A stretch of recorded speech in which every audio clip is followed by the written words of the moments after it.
Oh, I'm howling at the new full moon. It is. It's the full moon madness on Tuesday, and it's a very emotional full moon because the sun sign is Cancer, which rules emotions. The moon sign is Capricorn.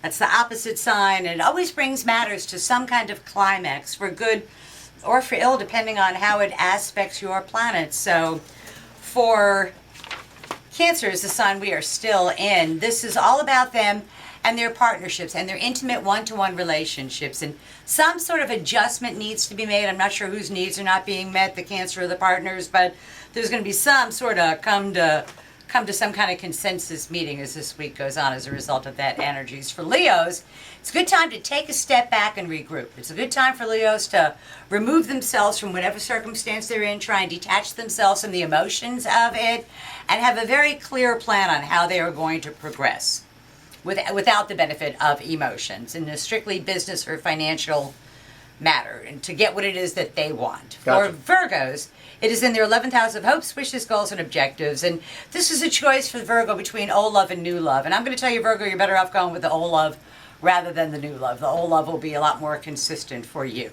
For Libras, this energy is very intense in their 10th house of career and public standing, and their 4th house of home. And they have to choose between work and home. Home needs them, but work needs them more. And they need to really focus on the work aspect rather than the home aspect, although it's not going to be a particularly popular choice. For Scorpios, legal matters, educational matters, important matters at a distance, the letter of the law, not the spirit of the law, is what is going to apply. And Scorpios everywhere need to operate inside the constraints of the law, or will not have a good outcome for them. Hillary Clinton. For Sagittarians, it is in their 2nd house of money and their 8th house of other people's money, other people's resources. So they have to find a way to maximize an existing resource, and this full moon will shine a bright light on where they need to go, what resource they need to maximize, rather than looking for some new ones. For Capricorns, this energy is all about the Capricorn. The Capricorn's wants and needs have not been met so much. They've been subject more to the needs of the partner being a lot more gratified than the Capricorn themselves.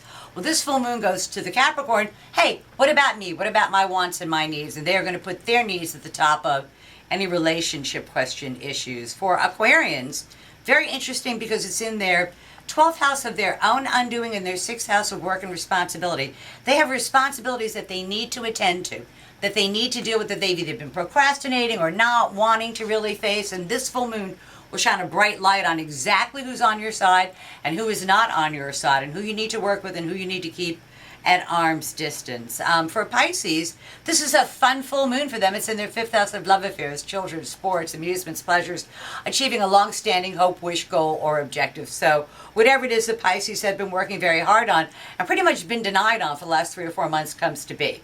For Aries, it's in their 10th house of career and public standing versus their 4th house of home. And they've been sticking a lot closer to home lately than they really should. They've been kind of neglecting their career a bit.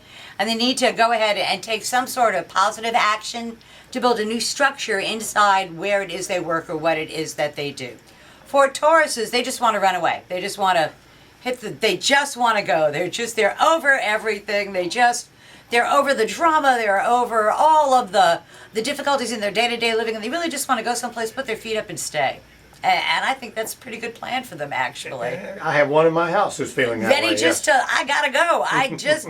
Alone. Not even with a bunch of people, just alone.